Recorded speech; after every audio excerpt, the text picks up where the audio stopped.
남은 삶을 함께 늙어가는 형제의 이름으로 부르는 밤. 오늘의 이야기는 코살라국 강가 강변의 작은 나루터 마을에서 시작되었습니다. 살라바와 로아카는 젊은 날에는 누구보다도 가까운 형제였습니다.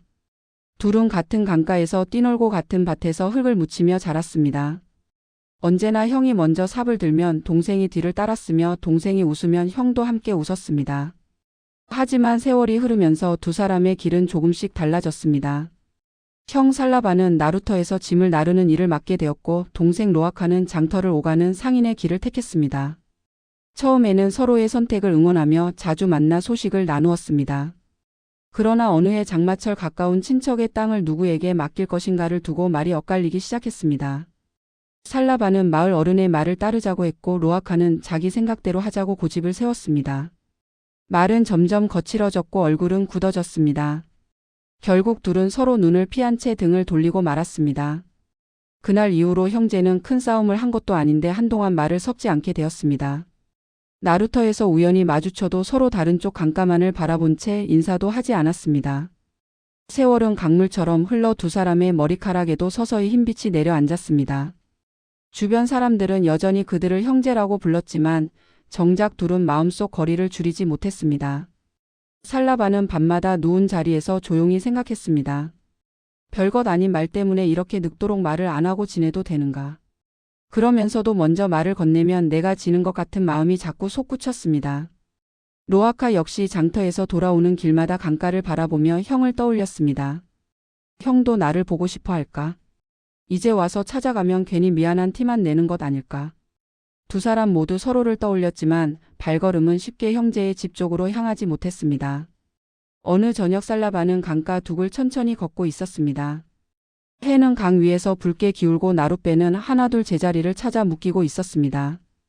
그때 나루터로 향하는 사람들 틈에서 부처님의 모습이 보였습니다. 부처님은 이 마을에 들러 잠시 머문다는 소문이 이미 강을 따라 퍼지고 있었습니다. 살라바는 망설이다가 조심스럽게 부처님께 다가가 절을 올렸습니다. 부처님이 잔잔한 눈빛으로 물었습니다. 이 저녁 그대의 가슴에는 어떤 물결이 일고 있느냐? 살라바는 숨을 깊게 들이쉬고 천천히 입을 열었습니다. 저에게는 한때 누구보다 가까운 동생이 있었습니다. 사소한 말이 엇갈린 뒤로 우리는 서로 다른 강가만 보며 늙어가고 있습니다. 큰 잘못도 아니었는데 세월이 쌓이며 말 한마디를 건네기가 점점 더 어려워졌습니다.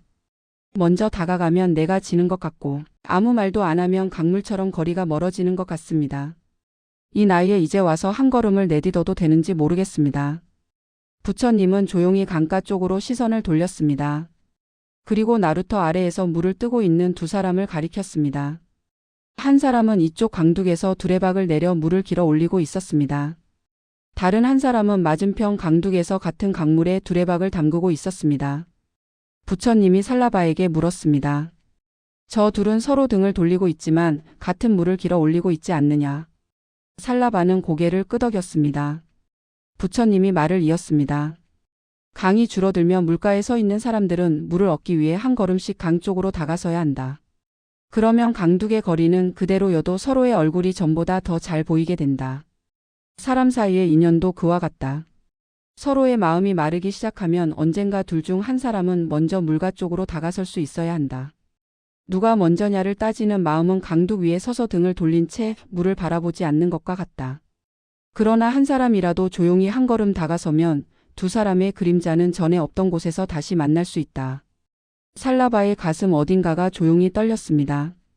부처님이 부드러운 목소리로 말했습니다. 그대와 동생은 다른 강물을 마신 것이 아니다. 다만 오래도록 서로 다른 둑에서 서 있을 뿐이다. 그대가 동생의 집 앞까지 모든 길을 메울 필요는 없다. 다만 한 걸음만 물가 쪽으로 옮겨서 보아라. 상처를 잊은 척 완전히 웃어야 하는 것도 아니고 오래된 서운함을 한 번에 지워버릴 필요도 없다. 다만 이렇게 말할 수는 있다. 언젠가 마음이 괜찮아지면 함께 물가를 한번 걸어보자. 그 한마디를 건네기 위해 한 걸음을 내딛는 것. 그것만으로도 강가의 거리는 달라진다. 살라바의 눈가에 뜨거운 물기가 맺혔습니다. 처음에는 동생이 나를 찾아와야 한다고 생각했습니다. 하지만 지금은 서로 등을 돌리고 있는 사이에 강물만 흘러가 버렸다는 생각이 들었습니다. 내가 먼저 물가 쪽으로 한 걸음 옮긴다고 해서 내가 지는 것은 아니구나. 그는 속으로 이렇게 되뇌었습니다. 부처님이 마지막으로 한마디를 더 건넸습니다. 먼저 다가가는 발걸음은 지는 발걸음이 아니라 인연을 살리는 발걸음이다. 그대가 한 걸음 내디딜 때 강물도 그대를 따라 조용히 흘러줄 것이다. 그날 밤 살라바는 오래 미루어 두었던 결심을 조용히 품었습니다. 다음 날 새벽 그는 강가 안개를 가르며 동생의 집 쪽 길을 향해 걸음을 옮겼습니다. 아직 말은 준비되지 않았지만 그의 발걸음은 이미 물가 쪽으로 한 걸음 더 가까이 가고 있었습니다. 언젠가 문 앞에 도착해 문을 두드릴 그 순간을 향해 심장은 조용히 박동을 맞추고 있었습니다. 오늘의 이야기는 이제 조용히 가슴 한켠에 내려놓겠습니다. 이제 이 영상을 듣는 당신의 마음에도 말없이 늙어가는 형제나 친척이 떠오를지 모릅니다. 오늘 하루만큼은 누가 먼저였는가를 세는 마음보다 내 안에서 조용히 물가 쪽으로 옮겨가는 한 걸음을 바라보시길 바랍니다. 그 한 걸음이 아직 멀리 가지 못했더라도 괜찮다고 스스로를 다독여 주시길 바랍니다. 오늘 밤만큼은 강가에 나란히 서 있을 수 있는 그날을 떠올리며 부드러운 숨을 골라 보시길 바랍니다.